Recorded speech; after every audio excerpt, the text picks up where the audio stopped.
Good day aking mga kaguro. Welcome to my channel. Congratulations and God bless po sa inyong pag-apply ngayong taon na ito. I hope na isa kayo na maka-item kasi yan po ang desire ng ating puso. At ako naman po ay si RJB Mendozi, newly hired teacher din po at hindi pa po ako umabot ng 1 taon. At salamat po talaga ako na ang natutunan ko ay akin din i-share para sa inyo para mapadali ang pagsagot nyo sa mga tanong based on the objective or criteria na kailangan ni DepEd. Okay? So, paano nga ba tayo makakuha ng 25 points sa teacher reflection form? Bago ang lahat, ang video ito po ay nahati sa 5. Part 1, ito po yung pag-uusapan natin. Yung tips po talaga, yung direct to the point po ang pag-uusapan natin para mas madali. Okay? Kasi yung mga panelists po natin, hindi kailangan nila ng mataas na sagot. Ang kailangan nila ay direct to the point po, based po sa tanong, at based din po sa objective na kailangan nila direct din na makita po nila. Ang part 2, yun po ang maganda kasi ang part 2, ang objective is objective 6.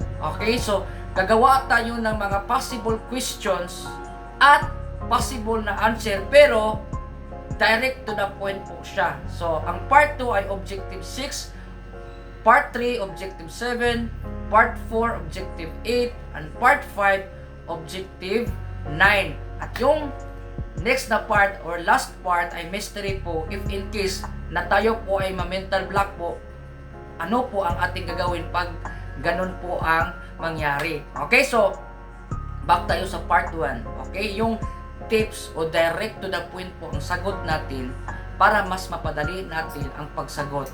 Okay? So don't worry aking mga kaguro kasi ang video na ito ay talagang makakatulong sa inyo. Ang gagawin nyo lang kung hindi nyo makuha o mag-gets ang lahat, mag-screenshot kayo kasi doon ko po ipakita sa inyo ang mga answers talaga.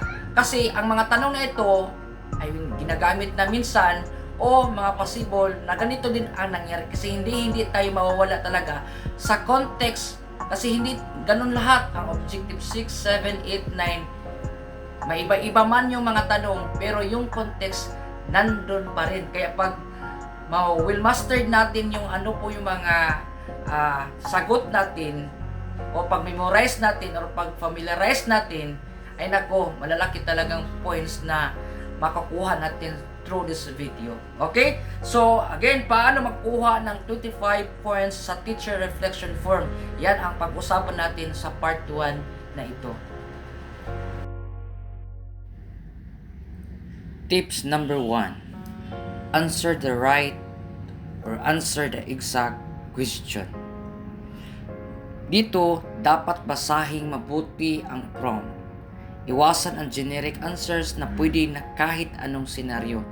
Make sure direct at relevant ang sagot aking mga kaguro. Okay? Number 2, be specific, not general.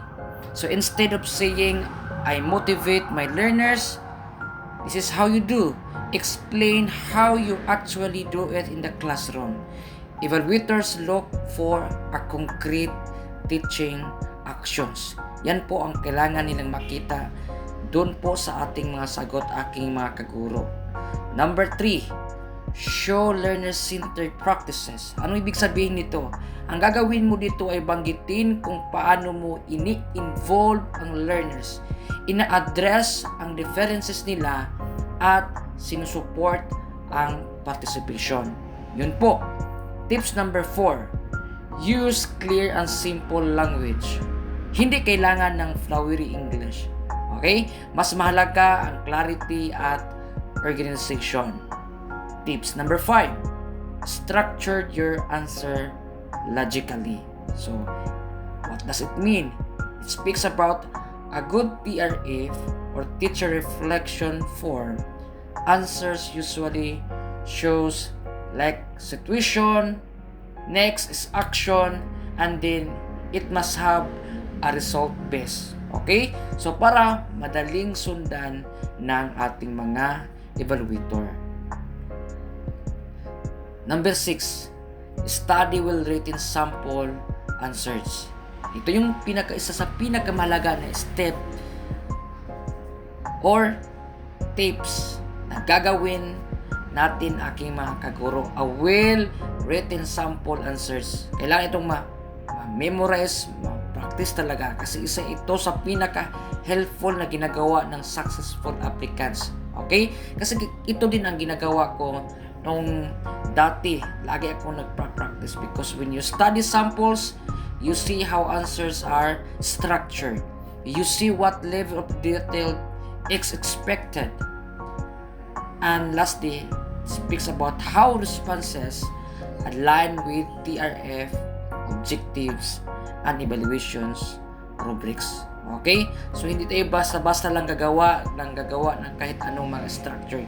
Meron talagang structure dyan na ating susundin para ma-hit natin yung target natin, para ma-please natin yung ating mga evaluator.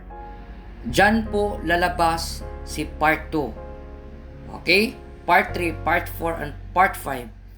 Part 2 speaks about objective 6 until objective 9. Gagawa tayo ng complete TRF sample set, a collection of guide answers you can use as a reference while preparing your own. Okay? So, hindi tayo mawalala. Huwag matakot. Kung susundin lang natin ang tips na ito, you can answer a well-structured and organized.